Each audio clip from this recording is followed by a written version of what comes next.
Kuru mazot desteklenmesi için bekliyoruz. Sırayla bekliyoruz. Başka böyle yarım saat oldu bekliyor yani. 5 gündür 5 gün oldu veriliyor. Cuma Sırasına, günü her ve bir şey sırasına. oldu veriler yani. TC numarası göre veriler yani.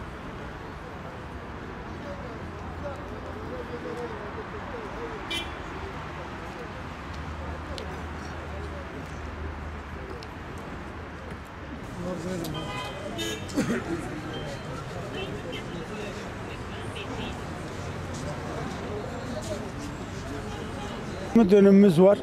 280 milyon veriler. Onun da 20 milyonunu kesiler. Elimizde 260 milyon para kalacak. Onu da yardım ya spora kesiler ya Suriyelilere kesiler. Suriyelilere. İşte, vallahi bugün geldim saat 10.30'da geldim.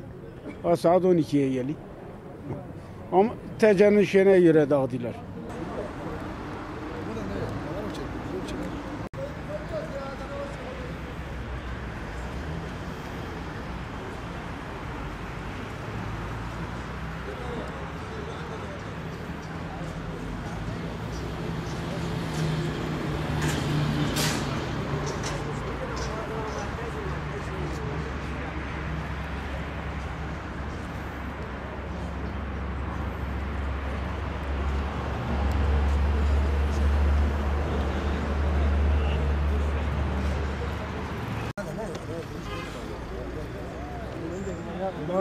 Tamam.